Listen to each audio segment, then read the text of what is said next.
songs to begin with. Well, I'm running through my head first. Dr. Young, how are you doing today? Amazing. Song comes out. Well, you guys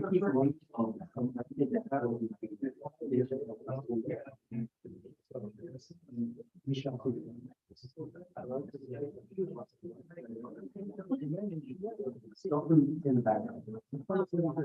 I do have to say.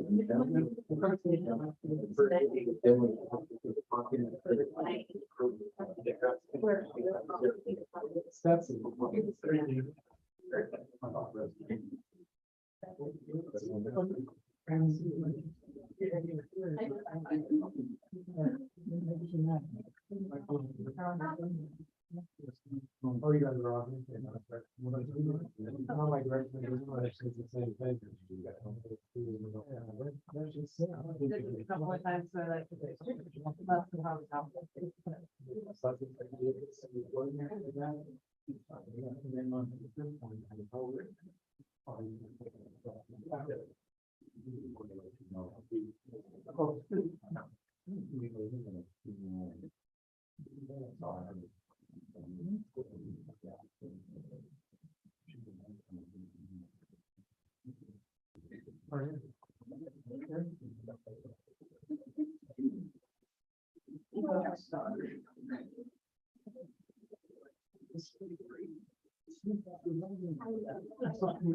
On the budget committee, right? Right there. We can make that, so all that start making it. Yeah, that's not what that. Please, John.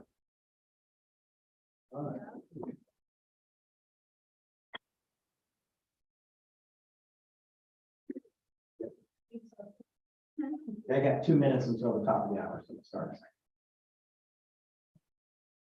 Dr. Rogers came to the party, for the bees and everything. I'm not taking my top off.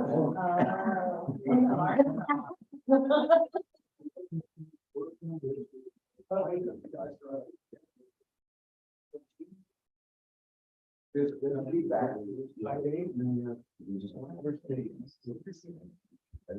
Unofficial holidays.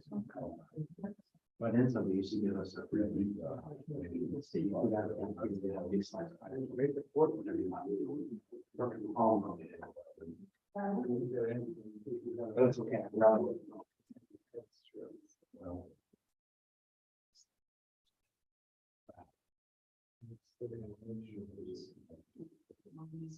yeah, I didn't check it here. They canceled our show. The rest of the year, so we can't fly in all.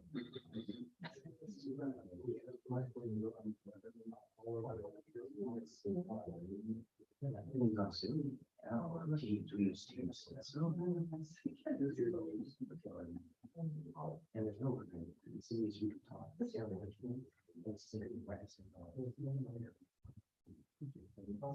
Okay, we're going to call this meeting to order. Please stand to the Pledge of Allegiance. I pledge allegiance to the flag of the United States of America and to the republic for which it stands, one nation, under God, indivisible, with liberty and justice for all. Okay, welcome everyone to our March 14th, 2023 City Council meeting. I don't know about you all, but I'm excited to see the sun take its eye out just a little bit. It's kind of nice. Okay, before we get moving though, we do have consent agenda, topic A, or sorry, 8, and council members, is there any consent agenda topic you would like to extract for regular discussion? Just go around the room and I'll start with Councilor Roberts. Councilor Thomas. Councilor Steinberg. I don't. Councilor Young. I do not. Okay, we'll keep consent agenda as it is. So with that, we are going to go ahead and move on, and we're going to kick it off today with a discussion regarding that ARPA funds allocated for the Marion E. Carl Veterans Memorial. And we have Mrs. Pleasant here. Are you going to come up and speak for us?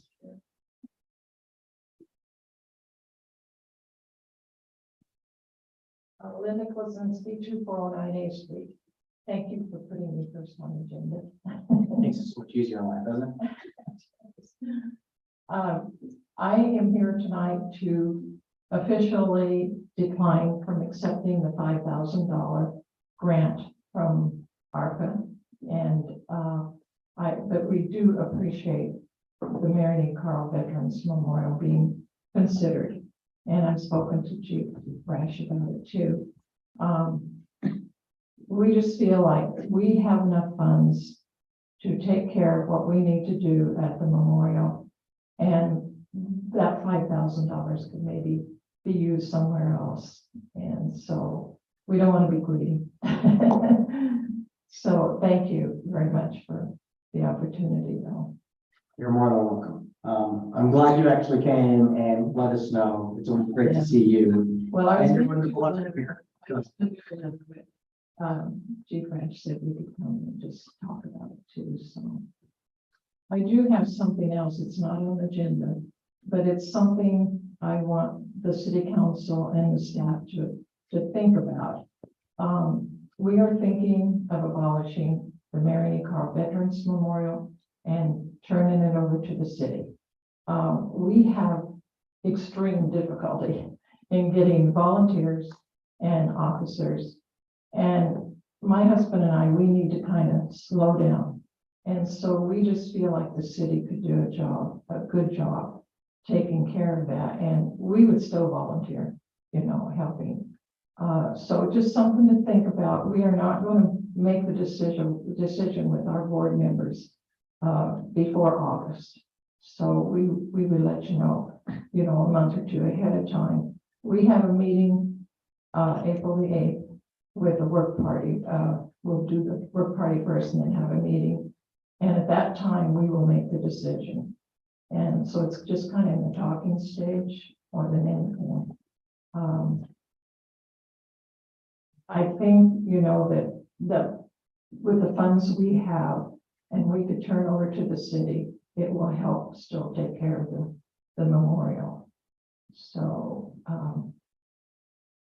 I just want to give you a heads up. And if you want to have a meeting ahead of time to discuss it with the board members, we're open to that too. I'm not sure how you abolish, a nonprofit organization, but we'll get in touch with IRS and see how to do that. That they know. Yeah. Yeah. Okay. So, So you said April 8th will be your next meeting. right. Is that the same day, Chief Rash, as the coffee with the cop, or is that the 18th? Copy of the cop, I believe, is Saturday the 15th. 15th. The Easter egg, on Barnes Park is the Okay. at 10 o'clock.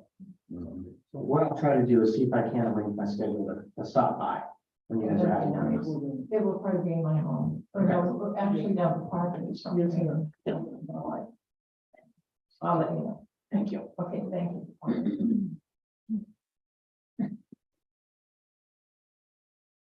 Okay, I do enjoy the memorial. You guys do a fabulous job. Just leave it at that. You guys do a fabulous job.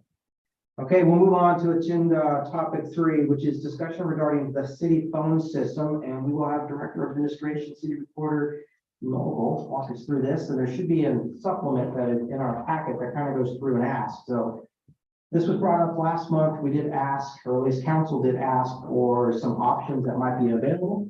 I'm assuming that's what you'll be walking us through. Well, I'm not sure what all there is to walk through there other than, the new phone system, the one-time cost, and on the annual estimated cost, that's basically, an estimated, phone bill times 12. That's an approximate. So the estimated cost of the project total is there for you, that $17,649.80. And then you ask for the voice over internet protocol, which is a one-time cost of $320. And then your annual estimated cost is the $11,122. If we do the voice over internet protocol, we would like to include headsets that go with them. So there's a one-time cost. I estimated 6 each at $1548.08. So the total cost, a one-time cost for the voice over internet is that $1868.08. And then I provided the annual estimated cost and then the total cost for the project. And the annual difference is the difference between the 11 and the 9, which is your 14, 15, 40.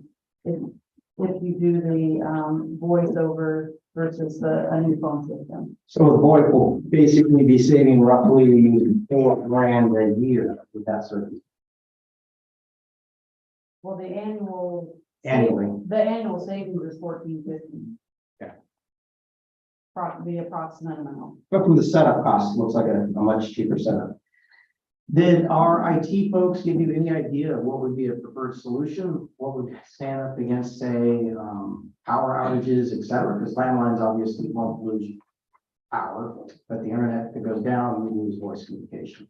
Our phone system does, when the power goes out, we don't have phone system. Oh, so it goes down anyways. It does go down. The only one that, you can plug into is the old phone jack with the old, push button dial phone. We can do that. I don't know about the VoIP. I don't know if that's how you say that, but, when that goes down, I'm assuming since we don't have power, internet and everything goes down, so we'll be out phones. Yeah. So we're out of phones if the power goes down anyhow. Yeah, either way, we're out of phones when the power goes down, other than our cell phones. Do we know if the VoIP would be connected or attached basically through the laptops that the staff have today? That's my understanding. So they would be, a phone, like what we have now, but it all does go through the computer system. And the phones have that little receiver, like you have a headset and then it picks it up. Well, I use it at work all the time. It's fabulous. Wherever I go, my phone number goes with me. I do. Council Thomas probably has the exact same thing. I had some pictures. Yes. So I guess for discussion for council, I don't know, when I was, while I was working, so, I had two different setups. One of them where you have the physical phone and you plug into the back of it. The other one's all computer, laptop, computer based, and I found it was home, but the answer call was just on my laptop, and that things. So they may not, I don't know. But, if the power goes out, the power goes out either way. Do we still pay for a landline service if we're gonna go voice over internet protocol? That's not a question. This is a backup for and VoIP service provider. Why does that backup if need be? Maybe have automatically switch to the cell phone and the cell phones. If the power goes out. Yeah, we have, so I don't know, I'd have to ask about that. We don't have that now. We have a fax line and 3 internet lines, and those would still stay the same. The only thing they would be replacing is the phone line piece of it. So currently, we do not have a landline for City Hall. We don't, but the thing is, so we have a backup generator for the city. And this is the main building for the city in case of an emergency. So the generator kicks on and we should have power. That's. but having power, yeah, it depends if the power is still running at the internet service provider. That's my concern in terms of an emergency. And sadly, not in the last, 3 or 4 years, we've had at least 2 emergencies where the power has gone down. An ice storm and a fire storm followed by, something a couple of months ago, if I'm not mistaken as well. Mhm. What about you, Councilor Rogers? I don't know that much about phones. I just know they're good for about 15 years and then it seems like everybody has to replace them. Councilor Thomas? Yeah, I think we need new phones. We need new phones. It's been 20 years. You guys have a preference though on VoIP over landline? So we choose now, outdated in 5 years. Or landline 15? I mean, whatever they want to use. I would say at the end of the day, the yearly savings of 1,400 is somewhat negligible, if you look at it that way, but, okay. I think at this point, we'll just base it on the recommendation coming from you guys. Senator?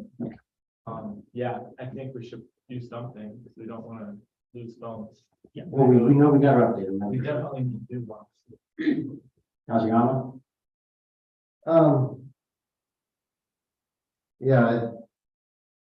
If we did a new phone system and we lost power, we lose the phones anyway, correct? So either way, it was, phone system, with the generator up, it was the ISP and that service provider. Who do we go through right now? Is that broadband, with broadband or Data vision. data vision? Where are they located at? Jervis. Jervis. So it was an area-wide problem that we probably was that. Just a little bit fine here, so. Good to hear from you, in my opinion, what would the, staff prefer to be? Would be a better question, take a look at the setup. See which one we want to with. Well, I gotta be honest, I was a little bit kind of negative about the, voice over IP. But, it does have a lot of, more benefits to it, and that's kind of what everybody's going to. I could ask the carrier about, when our power goes down, is there something else that we could do or whatnot? The whole intent though is, our power should, with that generator, our power shouldn't be going out, but I can ask about that. I don't know what it, Generator here should work. no, which would you prefer, a regular Oh, phone or? honestly, I think the internet thing, sounds like what everybody else is going to do. And if it works well. In those situations where it doesn't, we'll just have to improvise.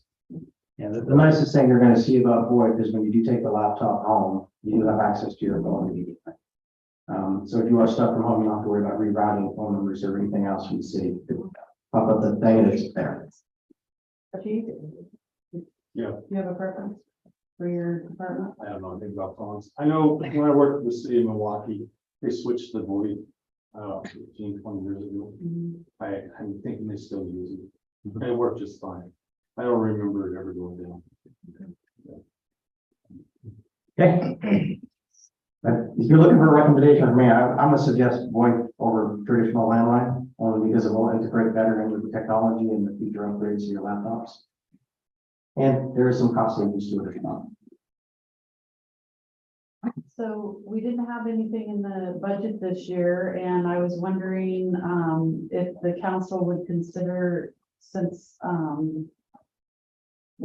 Linda has declined the ARPA funds, that possibly using the ARPA funds for the, would be for the first year's what, 10? So it'd be for, 1 year, that would cover the cost. Well, 100, so cover the one-time cost plus the monthly fee for a year. From what I understand, the ARPA funds are qualified to do that. That is, yes, I apologize. I checked with, Tanya on that, and she said that it would qualify, support the COVID-19 public health and economic response, establish public health data system, including technology infrastructure for that rule. And if we're going to do that, then we would need to, do it in a resolution to move the funds from the one to the other. Because you currently have an allocated somewhere else. Yes. Anyone on council opposed from repurposing those ARPA funds to allow us to do a phone system upgrade? Well, it just seems rather quick. Well, thanks, and then.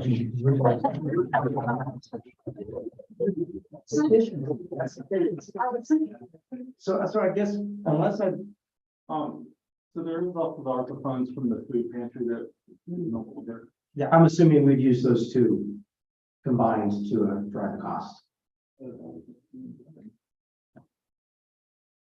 Well, there is a need and we discussed that, like, Okay, so I guess the request is back from, there's consensus, at least what I can tell on city council. So the request would be to go ahead and bring the resolution then back to the next council session, we can get that done. Okay, sounds good, thank you. Moving on, and do we have Maureen Eldon here for the donation request for the Hubbard Hop Festival?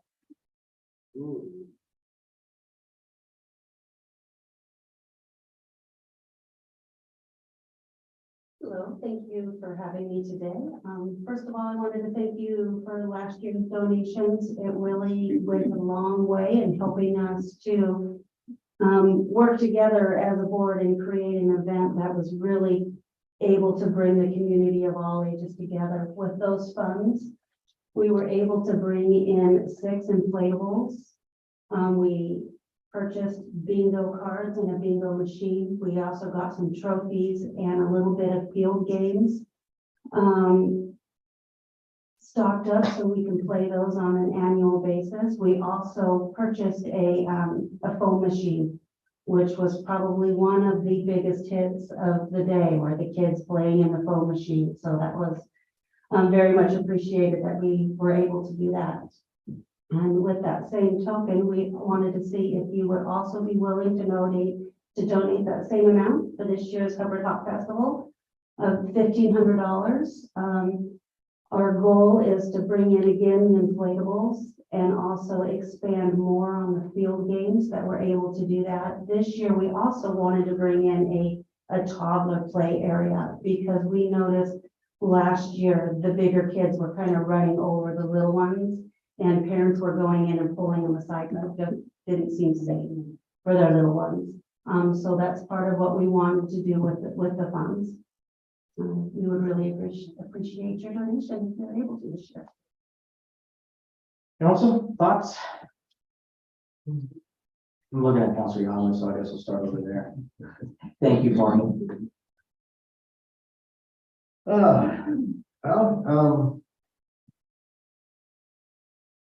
I'm just kind of reflecting back on the years of the Hubbard Hop Fest and, changes in the organization over time.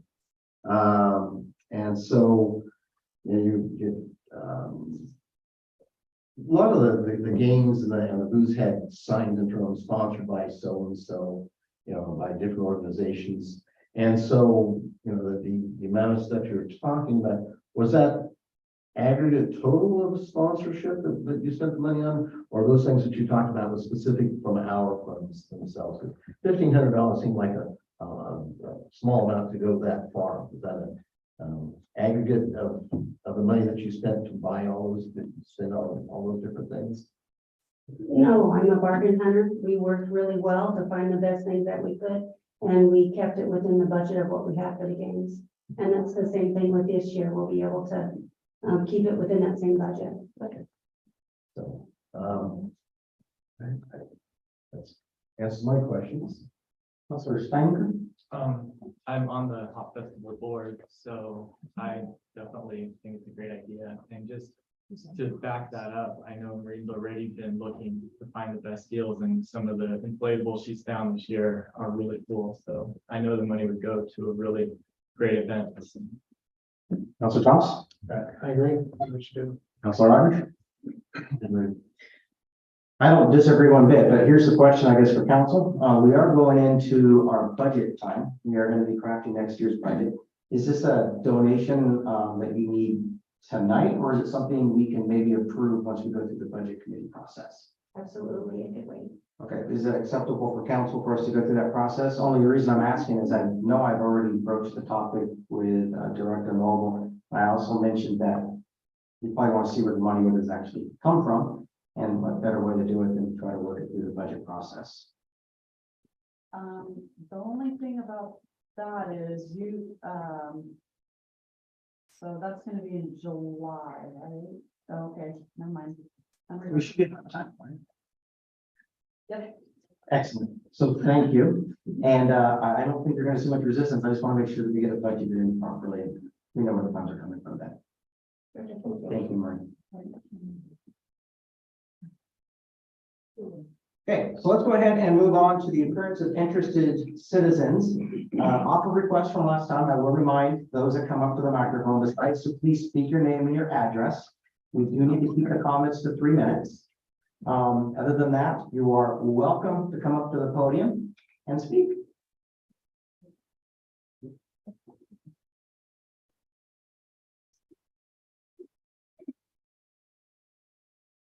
My name is Lori Kieran, address 3151 7th Street.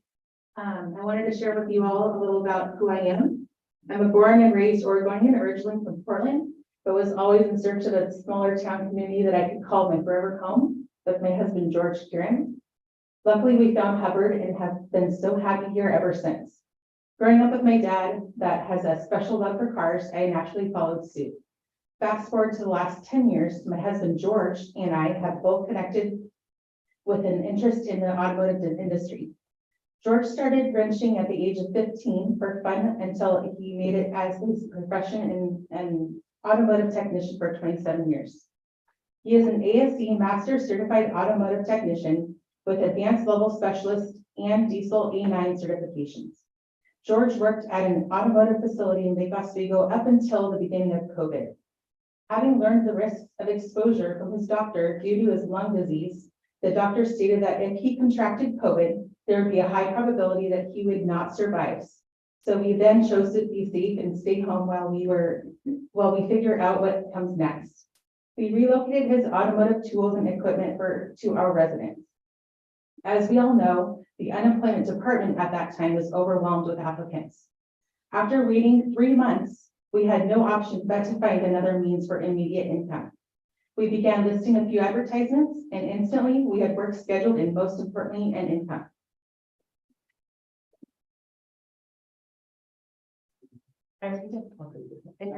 Oh, my husband's going to speak after me, so.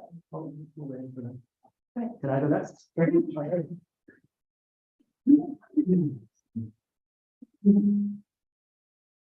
George Kieran, 3151 7th Street. Okay, working from the garage in our very own home here in Hubbard during the beginning of COVID. We were able to survive. We had no idea what would come of this. Immediately, we had work to do, and importantly, an income. So many wonderful neighbors we've got the pleasure to get to know over the next 3 years, many of which have recommended their friends and families to our service facility. We became acquainted with local independent professionals and their businesses in which we patronize, support, and refer our customers to. These professional services include an arborist that can remove large trees, general contractors for the installation of our wood burning stove, our chimney, another one for our windows, patio doors, one for our lawn maintenance, masonry work, and roof maintenance. We support our very good customers, local bistro. We also have a puppy from a customer who's a well-renowned breeder. And we also have another customer that is our dog groomer. Every one of these services we recommend to our customers. Hubbard is a tight-knit community in which we consider to be very rare and yet very, very special. For the first 2 years, we operated from our home. Then we got to meet our late neighbor, Laura, from across the street, only 4 houses down. She has a building on a property that meets our needs and hers. Having us there brings us, having us there brings her a feeling of safety due to the recent events. Only one of which, a prowler and possible home invader, was recorded on her porch. Sergeant Anderson stated that this person was a 9 out of 10 on the danger level. We recently began to have issues with the city regarding zoning. We are very understanding of this concern. In the past 3 years, we have received 0 complaints from any neighbors on 7th Street, J Street, or literally any resident of Hubbard. I can state this with confidence because every single neighbor anywhere near our shop is either a customer, a friend, or both. We are 100% willing to comply with all home occupation standards. There is only one issue. The Hubbard Home Occupation Standards 2.303.0 Section A is as follows. The home occupation shall include at least one member of the family residing in the residence. We're hoping that we can change the wording so that we can be in compliance while operating from our neighbor's property. We're hoping to be a permanent installment in the Hubbard community and plan to obtain an industrial zone building in Hubbard in the near future. The only other option for us would be to relocate immediately to a building for lease in Canby, something we do not want to do. However, it is also very important to keep us serving our neighbors here in Hubbard. In conclusion, we are 100% willing and able to pay any application fees and or permits immediately and hope that we can continue to serve this amazing community. Thank you very much. So just to respond, so I had a chance to talk with you prior to the meeting, and I'll try to keep this short. But my recommendation is to go ahead and we do have first a home business application, a renewed one for you to fill out. Director Noble can help you with that. But what you're looking for needs to definitely go before the planning commission. So they'll look at it. There's the zoning requirements that they need to look at. They need to look at impact, et cetera.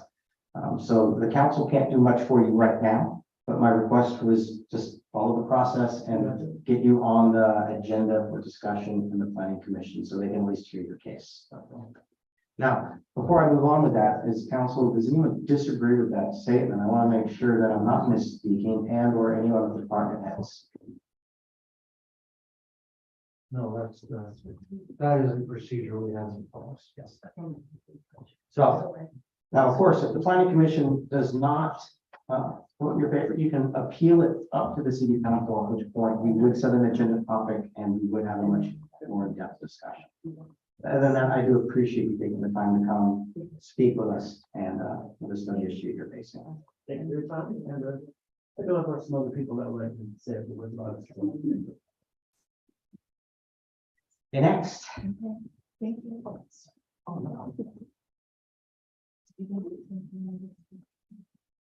My name is Heidi Johnson. I reside at 12012 Reed Street Northeast in Donald. I'm an outsider. Okay, good evening, Mr. Mayor and City Councilors. My husband and I moved to Donald in 1999, and I have been involved with the community in various capacities. I actually met George's wife 4 years ago when I was PTA president, and she volunteered for multiple community events at the school. Our mechanic in Donald that we used for years retired, and we really liked him and weren't looking forward to finding a new one. A friend of mine that lives in Hubbard referred me to George, and I was pleasantly surprised to learn that his wife was Lori and that I already knew her. So we really appreciate the fact that George is local, that he's only 10 minutes away from us. He's always been there for us in our vehicles, and he's honest, upfront, and a great communicator.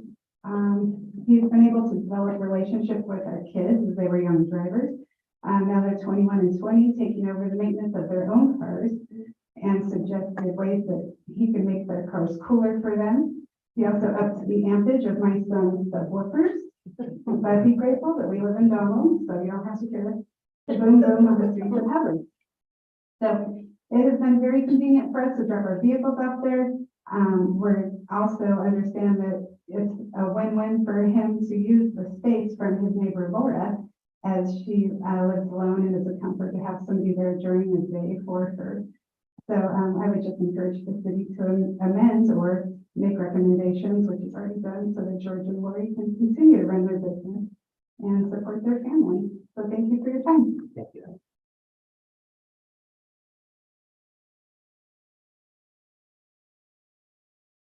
Roger Sherwood, 2622 Nina Place, Hubbard, Oregon. As you guys know, I'm the president and founder of the Hubbard Community Planning Events team that we established when we were at a standstill during the pandemic. I too support George and them because, as you guys know, the community stuff, the garden and the whatever market can't get volunteers. So we got people that's willing to help out the community that don't have money to pay a regular shop, which they have more certification than a lot of shops around us. And they keep it with people like on SSI and everything else. Another thing is, I too support the Hop Festival as being a events person and advocate for this community. And I got my co-president, Dick Ramirez here, and I definitely think that we need to continue these events, these harvest festivals, these Christmas parades, like we're willing to work with the North Marion, and talk to the pastor about doing our Christmas parade on the night of the Christmas tree lighting. So the police and fire department's already going to be there, so we can just do it a one night deal thing. And another thing is, you guys support National Night Out, right? It brings communities together, right? It makes us strong. So does the Harvest Festival, so does the toy drives, and so does the Christmas truck and everything else. So I think that we should, as a council and as a community, we should keep these events going. I may not be 501(c), but I am business supported. The local bistro supports me, Hubbard Inn supports me, Safeway even supports me, GW Hardware supports me, and a lot of other places. I just ask, moving forward, that we're kind of experiencing the same issues that they're with their zoning stuff, right? Because they're helping out the community, right? And we're trying to help out the community as independents. So we can't do it without council's help, and we vote for you guys. So we're, at the end of the day, we're all community people, and we live in this community. And you guys can't be council people without the community electing you, right? So we're, at the end of the day, we're all a huge family, right? That we should be giving this town something happy, something to be proud of, because Jervis don't have nothing. They don't even have a restaurant and stuff like that, you know what I mean? So we have all this stuff, so we need to do more for this community. That's all I got to say.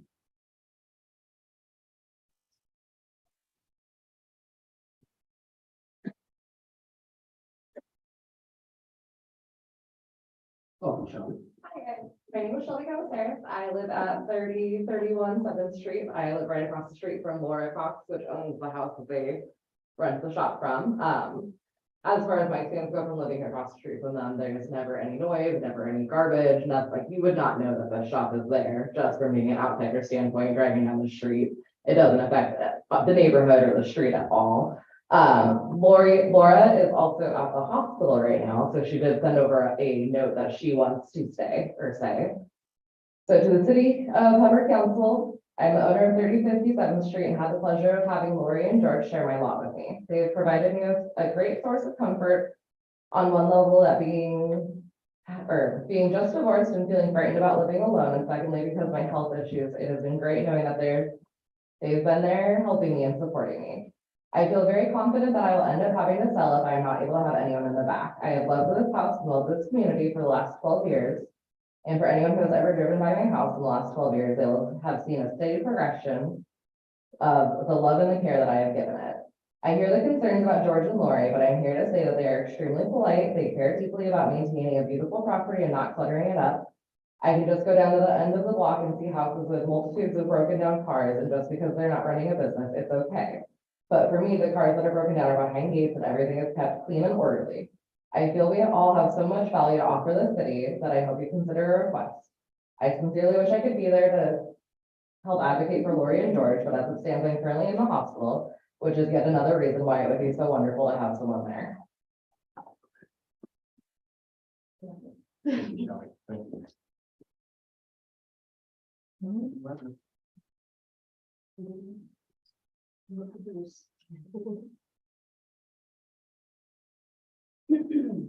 My name is Renee Hagee. I reside at 307 17th Street in Hubbard.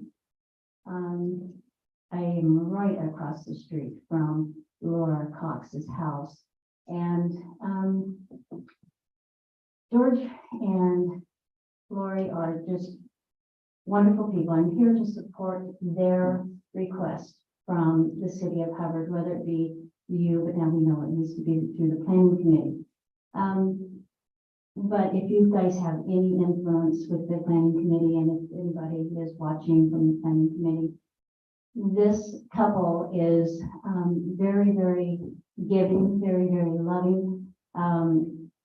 George is a great mechanic. I mean, we know that by his work on all of our vehicles. And so I just want to assure you guys that he does a great service for us here in Hubbard. Like Shelby just said, like in a lot of automotive shops, you see a lot of cars, you see a lot of wrecked things. No, we don't do that. You know, the car they're working on that day, they take it behind the gate, they work on it. It's quiet, you know, you would think that an automotive shop would have that like flesh walk, the drills, you know, and all the noise. I'm right across the street. I don't hear it. You know, and that to me as a neighbor, that's just being a really good neighbor. And so we appreciate that. We appreciate the fact that there is no garbage, no leftover, you know, oil cans or whatever shops usually have. We don't see that. So we're very appreciative of them being very kind to the neighborhood. Another thing is Laura. Laura now is in that home alone as, you know, a senior citizen. I can understand her fears of being alone. And Lori and George have taken over part of her care. I mean, you know, I know they love her and they do take care of her needs. They have coffee with her. They check on her. And they've become like family to her. They may not be blood family, but I can tell you that sometimes the people that you choose in your life become more than just, you know, closer to you than what your own blood family can be. And so that is very important that, and having known Laura for these last 10, 12 years, that having them in her life is really important for her. So with them there every day, they know what's going on in the house. They know who's coming around. Just giving her that comfort of being there for her. I'll make sure I keep losing this. And I guess that's it. I covered everything. How about that? But thank you for your time. I do appreciate you listening to all of us. We're here to support George and Lori however we can. And, you know, and I don't know, can we go to the planning committee meetings and Yes. repeat all of this for them? Man, Go ahead. I found a letter that was sent, so might be able to clear up some of this that's going on, even though this wasn't on the agenda this evening, but the letter was sent out and it says that home occupations are permitted as an accessory use to a primary residential use only with an approved home occupation application. And it goes on to say that it shall include at least one member of the family residing in the residence. The business registration and home occupation application will apply to your place of residence at 3151 7th Street. Off-site auto repair on different residential property is not permitted for your home occupation registered at 3151 7th Street. Your home occupation business activities are limited to your property unless a separate property is leased in a commercial or industrial zone, which is suited for the proposed business. Anyway, it goes on. So that's where this is coming from, is from this letter that was written to. Okay. And the proper channel then to take that back to the planning commission at this point. Because of variance. What the planner is saying is because it's not a permitted use, and you'd have to change the entire code. Or variance. Yeah, I think that's what they're wanting is the variance for that specific. And I don't know if we can, I that's, don't think we've that- got to go through Yeah. the planning commission though. That's for the planner and the planning commission. I don't think a variance, I don't think that, we can try that. I don't know if would be allowed the way how the variances are. There's two kinds of different variances. So I don't know if it would qualify to. But it's worth a shot, right? Right. Well, I think what we're saying, at least from my standpoint, the council, the first step would be to go through the planning commission or the planning commission before the council would be getting involved. So you're saying the planning commission says they won't grant the variance or Then the escalation would come to us. And then there's always an appeal. The appeal would be coming to us, correct? Okay, so once, if, Yep. God forbid, it doesn't get that far, but if they should have to appeal, do you guys have the final word? It would come to us, be the final word, I'm assuming. Council would make the final call. Okay, But usually we do base it off the recommendations coming from our planner. Well, we have a game plan. Okay, thank you, guys. Okay, thank you. And I know it's never great to hear that there's processes, but it's to make it a level playing field for everyone. That's why we go through it. Okay. Any other topics? Oh, yeah, I know this one. Crystal Mouse, so 3427 4th Street. I just want to speak to the Hubbard Hop Festival. Please consider making them an annual donation. They have gone above and beyond in their nonprofit organization to include all community members in planning. They actually have a board that has accountability for their finances, being a registered nonprofit. So as a taxpayer in this city, I support when the city supports regulated funding that's passed on. So I'd ask that you continue to look for boards that have accountability in their financial positions. Thank you. Thank you. Anyone else like to speak? Yep. I didn't raise you up there. Doing pretty good. Good to see you. Charles, How you doing? gentlemen. Officer Ash, Mike. I also have been a patron of George and Lori, and he's done a great job on my rigs. He doesn't hang the shingle out. I don't hang the shingle out, I'm a general contractor. And I want to support them in every which way possible. I have had my hand. You should state your name and your address only because they get it on. Say again, what? Your name and address. Oh, So they can, yeah, so they can get it all to the minutes. Third Street. There you go. I've been a contractor for a long time. I've done a lot of work in this town. And I just want to support George and Lori. But I want to make sure that you, Mayor, and you as chief of police, make sure all these gentlemen know about our conversation about Chris Anderson. Chris Anderson is a cowboy cop in this town. He came in to the Hubbard Inn when I was sitting there with 4 other people and grabbed my head with his leather glove. And if I had done anything that I wanted to do, like hit him, anything, but I thought it was Tammy, it was other than around the head. He grabbed my head, which is battery.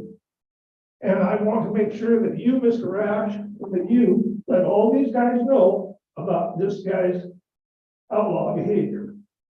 That's all really all I have to say. I just want to make sure that everybody here knows that Chris is a cowboy cop. And we don't need those guys. I don't need my life put in jeopardy by a cop inside of a bar. I just absolutely don't need them. Thank you. Well, I know Chief Rash, we've got a formal complaint that was filed. Thank you. Thank you. Anyone else?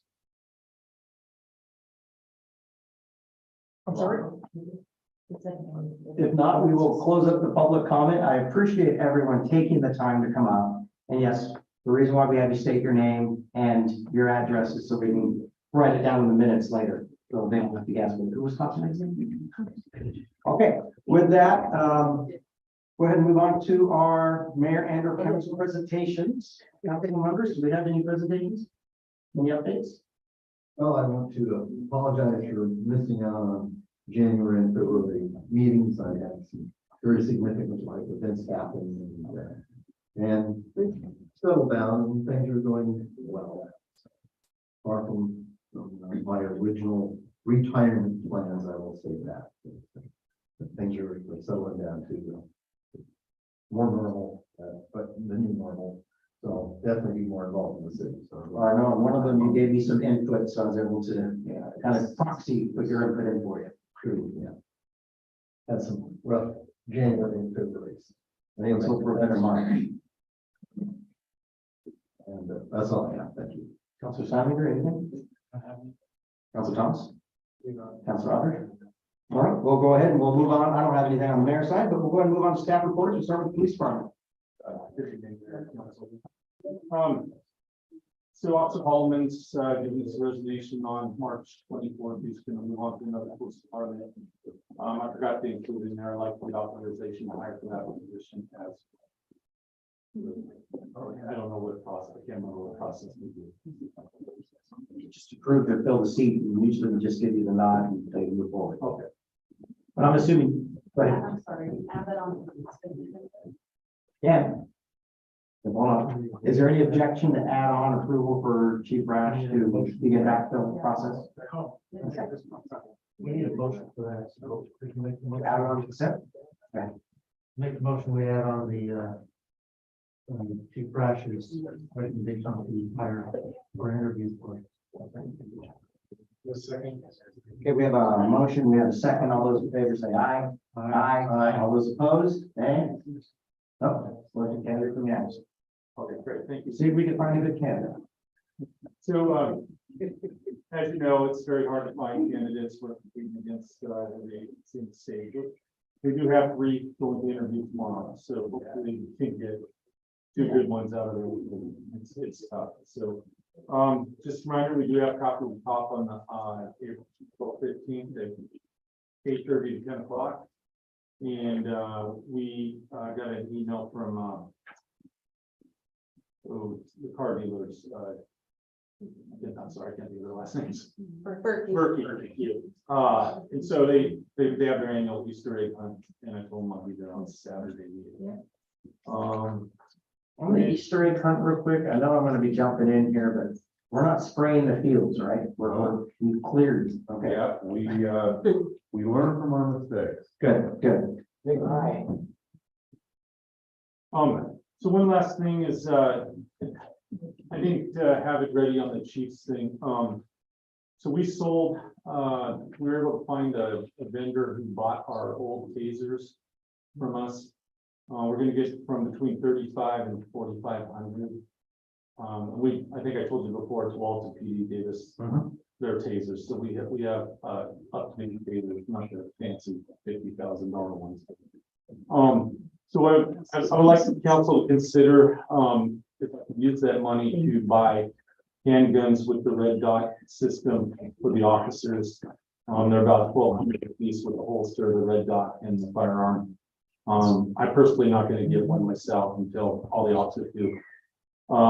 It's becoming the wave in law enforcement. The police academy is seeing more and more officers show up there. They're changing their curriculum down there. And it's better to get newer officers trained on it as they start out, is what I'm told. The benefits of the red dot is obviously there's more target acquisition if we have to use deadly force in that. So I would just like to consider if I could use that money. I guess my question would be back to Director Nolmo, at least from your latest tenure as our accounting specialist. How do we handle money that is coming in on that cash flow basis? How do we repurpose it into the budget to be able to approve something like that either? Well, it goes into the miscellaneous line item, and then on the other side, it gets expensed out. So if you go over the budget line item, you may end up having to transfer money at the end of the year to balance that out. We'd be doing a budget amendment, Pardon? a budget amendment, right? Right. Yeah. If you go over in that area.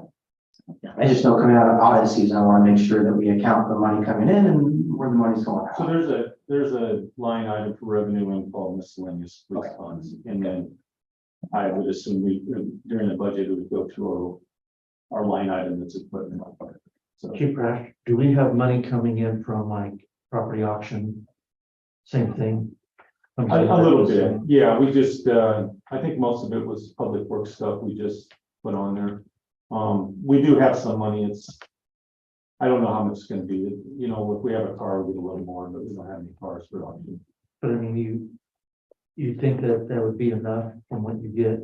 Yeah, so, for now, we have one, we sent Officer Holloman to the instructor school, unfortunately. He's leaving. And then I was hoping to get 3 more with the cash from the target and from the tasers. And maybe have to move a little from our current budget, 3 more that would outfit the 4 officers here. And then as we hired officers, I was hoping to buy one when we hire them in the hiring process. And then And realistically, we'd like to have 2 more than amount of officers here because if our officers get involved in a shooting, they're gonna take the guns for the investigation. The worst thing you want to do is take a gun from an officer and not have another one for him. So, but that's long-term plan. But right now, the officers want it, it's kind of the way, and be a way that we could do it and not make them pay for themselves. Is there any objection from council for the police department, Chief Rash, moving forward with this idea? It's fine. I don't have an objection to that, but I do have a question. The red dots, so is that a built-in laser in the firearm itself, or is that a red dot in the sighting system? Yeah, so they're now guns are being made, Because I know there's a couple of different. what do they call MOS? They're called MOS. It's like they're milled in and screwed in, and then the red dot that you go with is affixed to them. The red dot that's recommended is an RMR, I believe, and then I forget which company makes that. And that's actually a laser, the light that comes out where. It's a sight. It's a red sight. It's like what we have on the rifles right now. So it would show up on the. If you pointed it at the wall, I've never even, so I do not know the answer to that. because I know there's another, through hunting, you got the sites where there's a red dot in the site itself that you can see. It does not actually have a laser coming out of the firearm. Mark, can you answer that question? Because I'm old school. I'm So the site, is considered a laser because the site itself shows like a hologram of laser. If you're on the other end of the firearm, you're not gonna see that red laser. So it's the site that is projecting, so only the user sees it. Right. So the other person does not see it, or if you point it at a It's wall. not like a movie you've seen where there's a whole bunch of red dots down through. I was mistaken. Our rifles have a dot that's put on the card. Because that red dot's a heck of a turn. Yeah, but this is actually going to be in the site. In the itself. site. Okay, Thank you for that, Officer White. thank you. Councilor Steiner? No, I think I'm really impressed you're able to find funds to pay for it. I think it's a great idea. Those officer that we looked at it. Council Dobbs? I'm in favor. I don't think you need a motion on that, but I think you have the consensus from, move forward with what you need to do. I think that's awesome that you're able to find a fire accident to bring over tasers. Okay, yeah, It's a win-win. thank you. Any questions? Any questions for Chief Rash? If not, let's go ahead and move on. Thank you, Chief Rash and Officer White. Next one will be Hubbard Fire District. I don't know if we have intern director Armin on. Yes.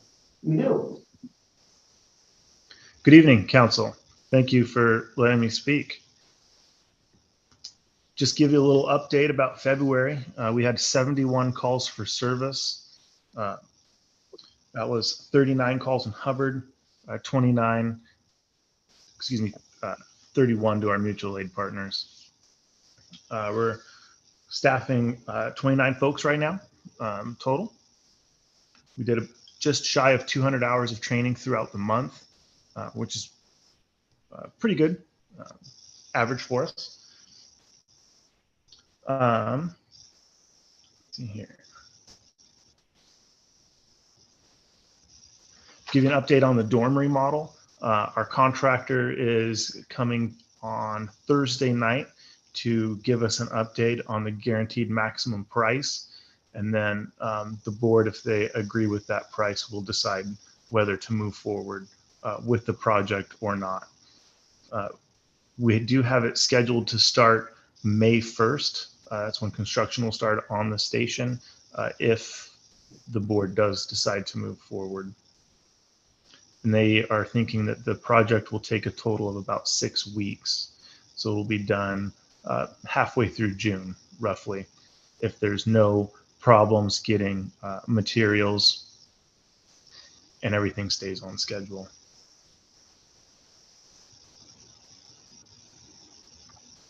I'm impressed. 39 calls, 31 mutual aid, and you still have time for $200 of training. Impressive. Yeah, we're constantly training new folks. We did have one member leave the district. They took a full-time career job with Albany Fire. So it's a cycle. We train up the new members, and then they move on to career jobs or move away, or just can't dedicate the amount of time that's needed to stay current with all the training and response that's needed. So it's a cycle we've got down pretty well. We currently have 3 new members. One came to us with some fighter training, and the other 2 are brand new, fresh members with no experience. So we're getting them going. Impressive. Anyone have any follow-up questions for Chief Crummett? I'm just seeing heads nod, so I think we're good. Thank you very much. And I'm just gonna throw in there real quick, stopping by today and seeing firefighter Verdugo training one of the new firefighters is really cool. Just seeing him taking the time when they're at the station on shift to show him how to do the turnouts in an efficient way. It was really great to just catch them in the act of. So. mentorship, wonderful. Thank you, Chief Carmen. We'll move Thank on you. next. Okay, we'll move on to Administrative Department, Director Noble. Few things. The city administrator will be coming aboard March 27th. We're excited to have her part of the team. We've been kind of working at getting things transferred over and trying to get ready for her. The audit is, I'm waiting for the finance consultant to finish reviewing the draft audit. So we're hoping to have that ready for next month for you guys to also look at. The budget, just got the revised budget calendar, and I will have this at the April meeting for you to adopt and appoint the budget officer at the April meeting.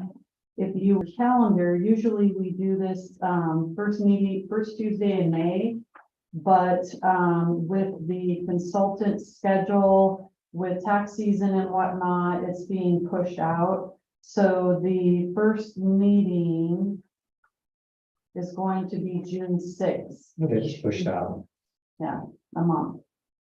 Is there any concern with that pushing out even further? I know typically we get through it in maybe 1 or 2 meetings, but is there any concern with it moving into July before we have a budget? But we have to have an adopted budget by the end of June. So we got 1 month. Yeah, so the second meeting, if necessary, will be the following night, which is the 7th. We don't have a 30-day. Has to be 30 days between. Okay. No, we just have to notice it a certain amount of time before the meeting, so we will end up doing this back to back in case you need that secondary meeting. Okay, my next item is the Columbia Bank merger with Umpqua Bank. I have been making those updates in the computer and some checks ordered. Other than that, it should be a smooth transition.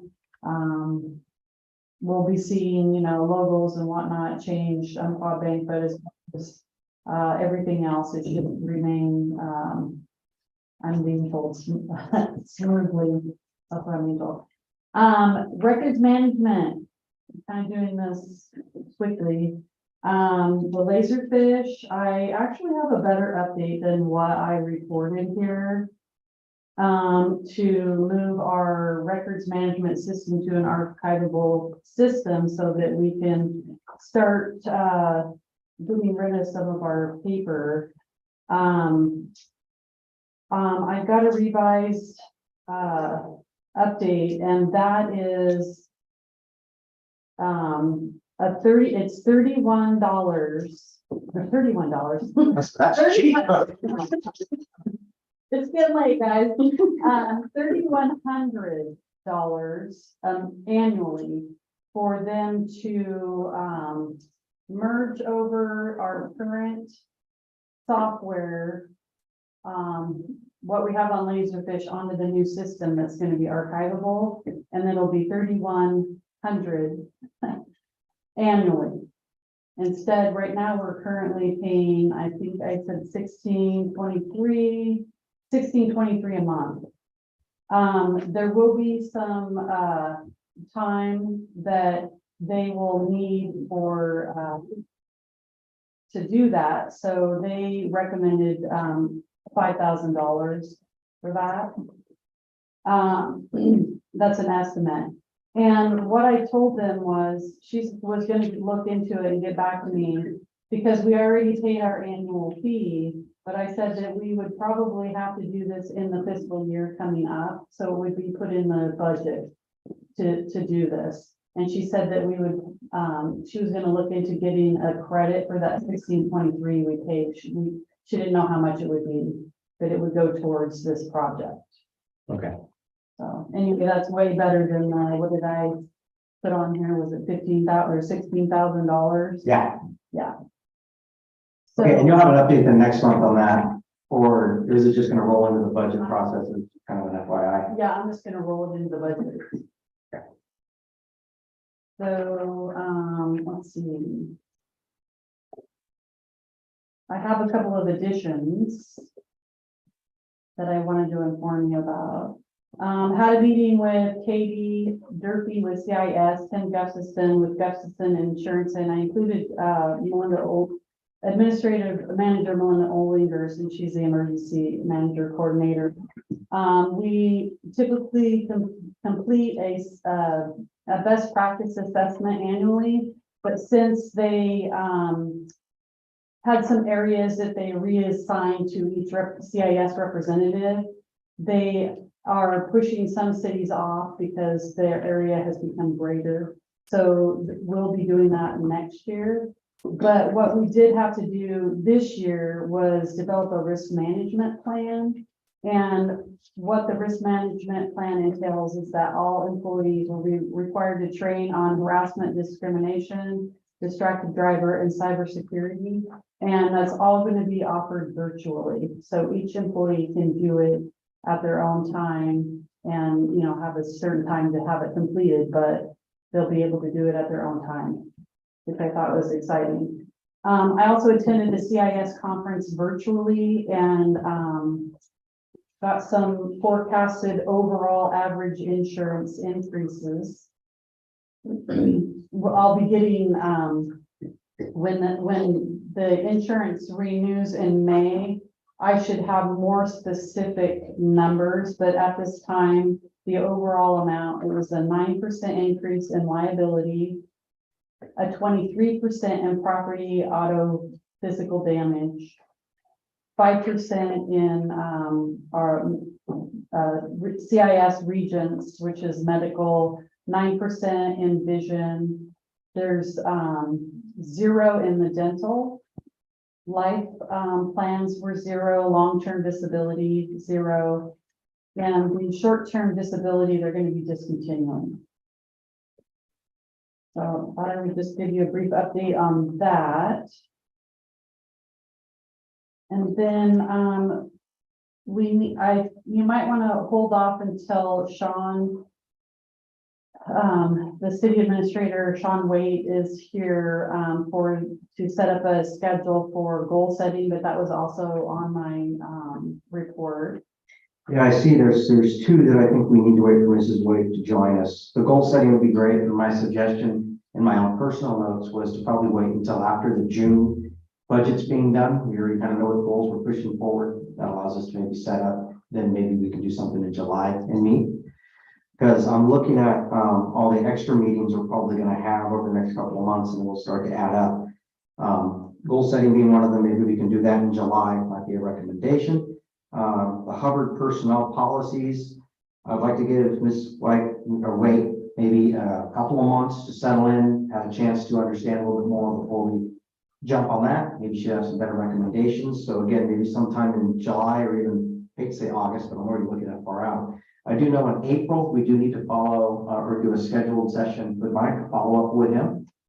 And I think that would be the priority because that is something we do have to close the loop on, at least in April. But I'm not sure if there's a specific day in April that might work for everyone. Yeah, they're gonna bring that one. None of their schedulers in here. Yeah. I can sit down and down. Yeah, that'd be great. We can respond. If we can do that sooner rather than later, because I do know that is one that we do need to get on the agenda, and I do, know I even texted you earlier. Please remind me, don't let me forget this. Because, Councilor Akers was nice enough to remind me today. It all rolled down now. Okay, and then we also, you had your comprehensive, one on there as well, your comprehensive plan and UBG expansion. Yeah, just an update on that. They're gonna be providing me an updated cost estimate. They thought that the one that was done 2 years ago is a little bit low now. And, yeah, so, and then what we were thinking for plan of attack is we had budgeted money to start this project. So to go ahead and start the project, doing the buildable lands inventory, but then to also simultaneously apply for a grant to help fund this project as well. So, and hopefully I'll have some information on that for you at the next meeting. Now, is that a project we still hope to have completed in the next fiscal year, or is it something that's gonna span multiple years? Yeah, it'll go over the next couple of years. I know it takes a long time, Yeah. just what you're thinking. I don't know if you might want sorry. Oh, Public the, Works Superintendent Fred wants to update in regards to the HVAC system. yeah, where we're sitting with that right now is the, HVAC system here at City Hall is working, sufficiently for now. I did have a discussion with, Director Noble that maybe we should, if we're planning on doing what they suggest, that we maybe wait until after the budget's approved and put that money in the budget. But basically what these people originally told me is that to put the wiring that, runs the vents in conduit underneath the building, it'll be about $8,000. Jeez. And A piece of plastic. stuffing wires through, yep, pretty much, but it's not a real pleasant place underneath there, and, after 4 trips, to replace the 2 vents that went bad, and then to, figure out the wiring, because I believe when they hooked it up, they hooked the wrong wires up, so when it was calling for heat in, administration office, it was heating up here in city council. So they had to go underneath again and fix the wires. After 4 trips underneath the building, contact me back. I'll call them and they'll pretty much ignore me. However, in the meantime, we have found another vendor that is willing to come out and do the work that we need to do. And that they are Vortex heating. It's kind of a strange combination, but they also do concrete work for us here in the city. So, I'm familiar with them. They did my sidewalks. yeah. So that's where we're at. I'll have another discussion with Director Noble and see if she thinks that's a priority for, putting into the budget to accomplish next year. But as we speak, it's working perfectly. Do we have any other bids? I mean, how would we work on this? Can we go out for additional bids? You see, that's the problem here is that, nobody anymore does commercial stuff that's in the area. You get Ross, you get, all the ones that we used before, they have converted directly into residential with a plumbing, side now, and they won't even touch commercial. So you're having to reach out to the odd ones that'll do it, do that, and you get, the high-powered ones out of Portland, which have such a customer base that they can't even fit you in for 6 months. Well, let's, I guess, put it through the budget process again and see where things fall out. It's $8,000 to run wire through plastic. I do. Gotta know which wires to hook up where, that's what it costs. So like the white. Okay, anything else, Director Hall? I don't have anything unless you have any further questions. Any additional questions for Director Hall? Okay, so I'll look to your mail though, for scheduling time in April for us to build the downline. Sorry, Superintendent. Okay, let's move on then to, Superintendent Krebs. How are you, today, Mayor and councilors? Can't complain. Well, on the consent agenda, I was gonna, tell Vicky to keep the, consent agenda open. We got a, Jordan Trammell, tentative resignation this afternoon. So What? Jordan Trammell, resigned from Public Works, this afternoon. Officially, his last day will be on the, 24th Friday, I think it is, but realistically, he's using what accrued time he's got, so he's done. Didn't he just start too? Yeah, he started in July of last year. So what we're hoping is that we can get a vote from the council to fill that seat as soon as possible. Well, obviously, you need to backfill that position, so I think what you're looking for here is yet another motion. Yes. I make a motion that we advise Public Works Director Chris to look to fill that open position. A second. We have a motion, we have a second to backfill the vacating position for Public Works. All those in favor say aye. Aye. All those opposed? You have your unanimous approval. And you probably saw in the, somewhere I saw it, but we also lost our part-time administrative assistant on Monday. That one was, expected because she's been having some family problems and, she decided that it was better just to stay home with her kids than it was to. And she just began. Yeah, she just began. So, and Jordan was kind of a surprise. Beyond that, you got my report, was able to get a Trojan 3000D ultraviolet disinfectant system, given to us by the city of Depot Bay. The one they've got, or there is a complete system. It's twice the size of the one we've got with every component that we need.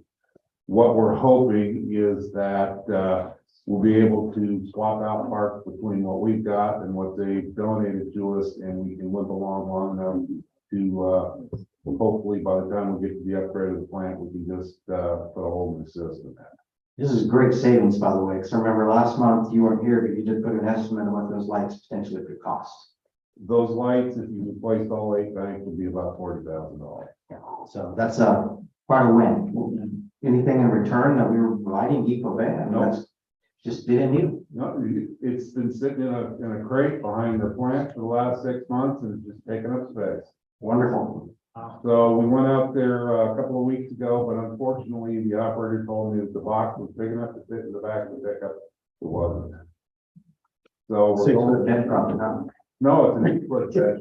What he told me was the box is 4 feet wide by 8 foot long. I think it's perfect. Go back in the back of that pickup. No problems at all, but it's 5 by 9. Yeah, that doesn't work. No. So, because of our limited resources this week, I've got it in that we're actually gonna go pick it up tomorrow. But instead we'll go down next Wednesday and take the dump truck. That's a wonderful find. What a savings. Thank you. Second of all, got some lines on the, replacement pump for digester number 1.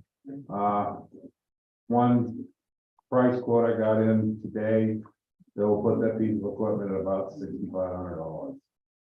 But because of where it's at and its age, we have to get something that's almost exactly like what we had before. Because there's absolutely no room for modifications in that hole. What we're looking at here is the hole it sits in is 25 feet deep by 4 feet wide. So that's what's taken so long, is to find something that it'll exactly fit into that space. It sucks, but that's what we got. Still working. This is the one that you kind of band-aided together a couple No, months ago. it's out. It's not rebuildable, and we're just having to modify the operation of the plant until we get it working again. All right.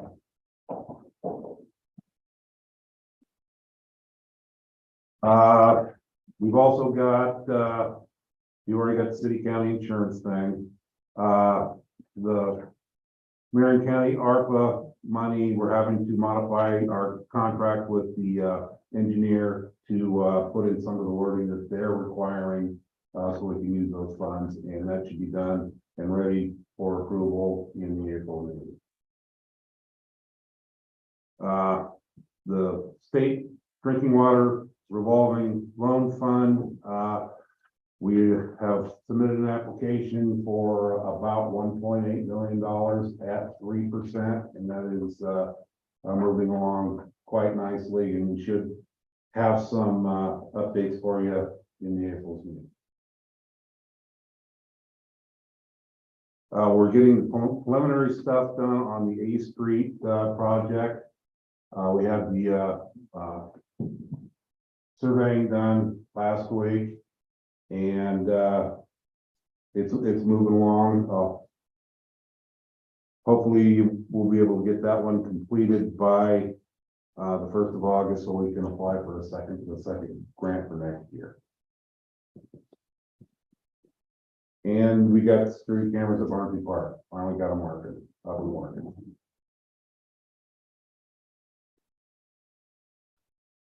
And we sent the G Street sidewalk contract that was sent to us from the railroad. We went through it, sent it back to UP. They sent it back. We looked over it again. Now it's being discussed through legal to see if there's anything else that needs to be changed. So hopefully, knock on wood, by July 1st, we'll be able to be putting in the sidewalk there. Okay. I also read in Melinda's update as well, that you guys are keeping an eye out just in case there's any additional safety grants maybe coming your way because of the Ohio train derailment. A few questions for you then, before I open it up for the rest of the council. First one, your public works grant for the 2023 mowing season. Awesome, like always, lots of grass to cut. I just have a quick comment I jotted down, and it kind of goes back to the Easter egg hunt in the spring, et cetera. Are we syncing with the various events that might be going on, or do we know about certain planned events that we need to delay mowing or spraying or anything else? Are we keeping up to date on that? Yes, and that was probably part of the problem we had last year, is that we left the grass too long because of the Easter egg hunt, and that's when we had the grass long enough back in that one corner to where we could have baled it and used it for animal feed. We've decided at this point, if we get a chance to mow at least the perimeter, we're gonna mow it. Okay. I don't see as that having shorter grass there for the Easter egg hunt would be that big of a deterrent, because that's the quickest event in the history of Hubbard. It's people show up at 10 and by 10:30 they're leaving. 30, it's all done, yeah. So Kids are quick. to say that, yes, we are working around the events that are planned for the maintenance activities that need to be done. The other question I had was, I noticed last couple months we didn't get the monthly dashboard. Are you gonna start publishing that back out? Yes. Okay, because some of these other questions probably could have been answered on that. So I'm just gonna ask you these open questions on them.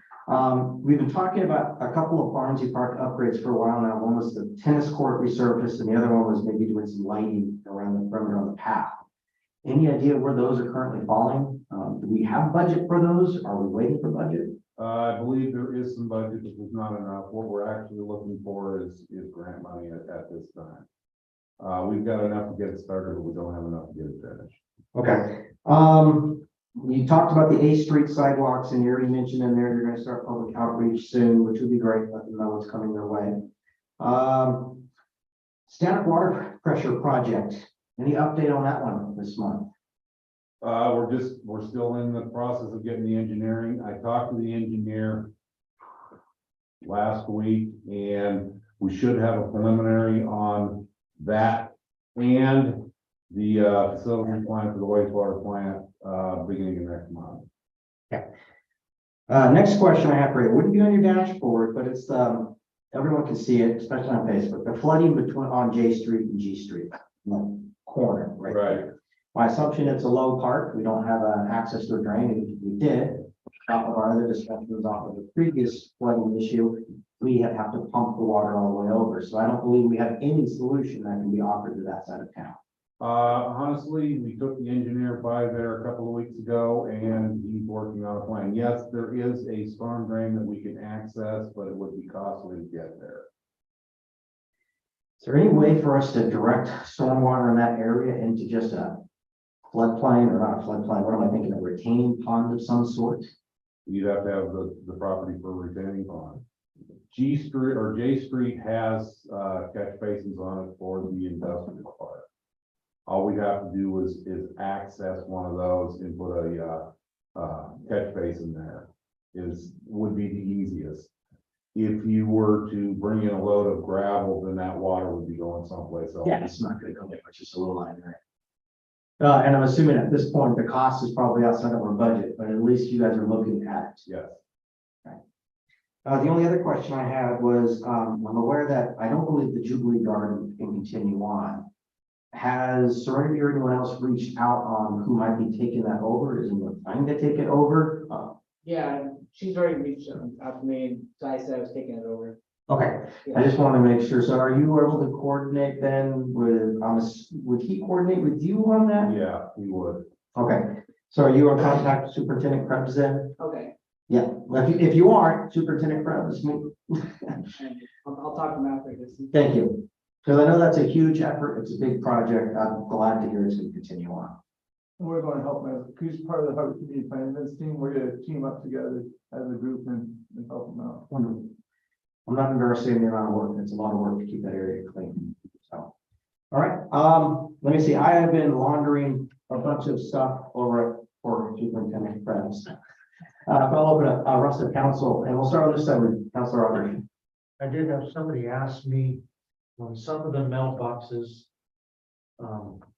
like on 7th Street where they're all in a row and they're offset a little bit. It's kind of muddy and they felt it could be a hazard for some of the older folks. How would they go about looking to see about getting gravel? Is that something that? Matter of fact, we have that discussion, this afternoon, and, a couple of things we can do is, we've got a blade to the back of the Kubota.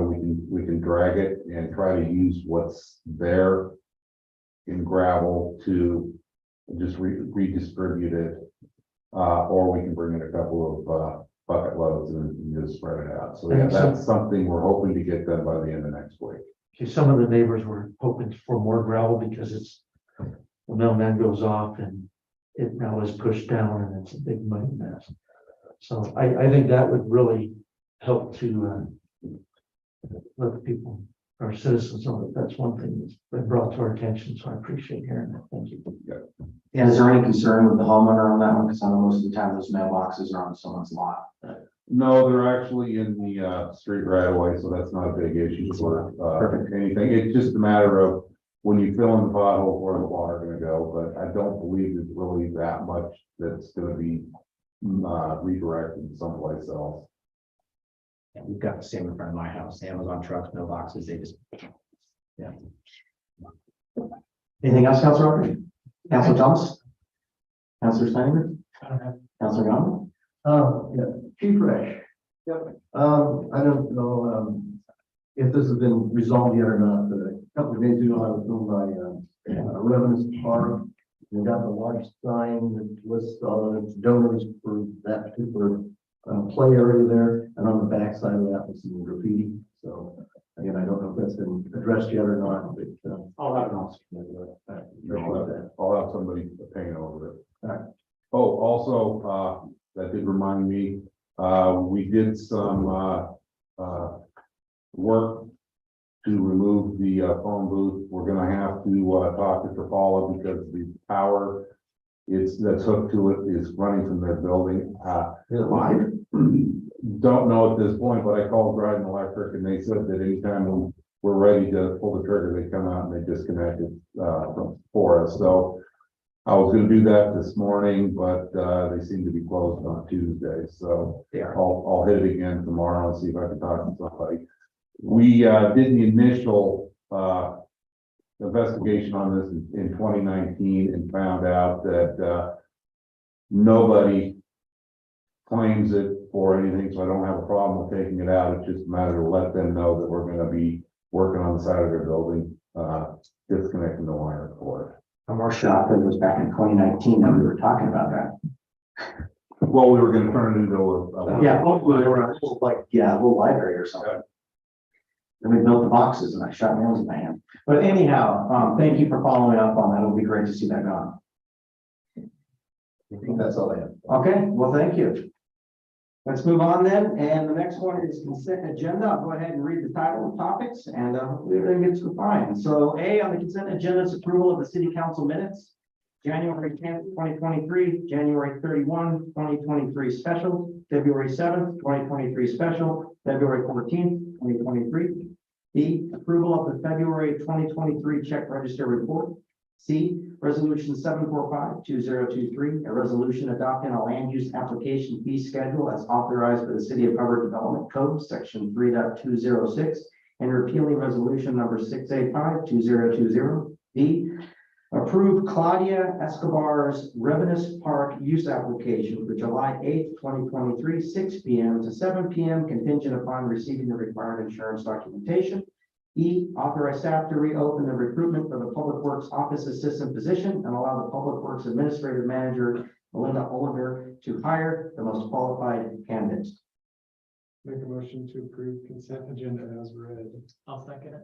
Okay, we have a motion and a second. All those in favor say aye. Aye. Aye. All those opposed say nay. Consent agenda carries. Okay, is there any other city business, council? Okay. Oh, okay. Actually, I left one off of my report. I just wanted to let you know the administrative assistant, Julie Hedden, went ahead and put on our web page the link for the translation services.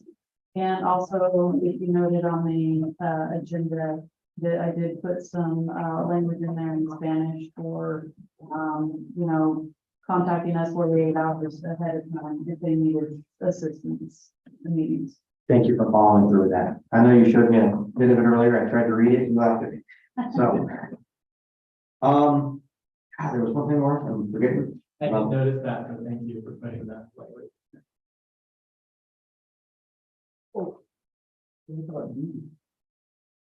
There is no D.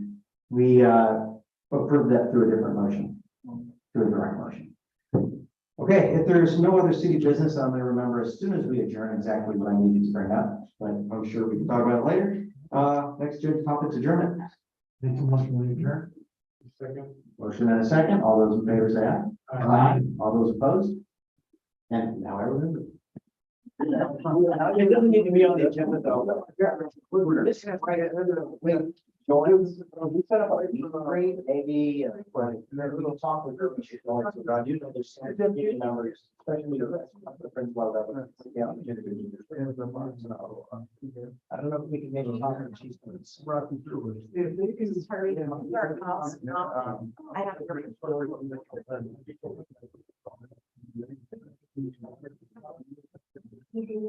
Only when they're waiting for you to go out to your car.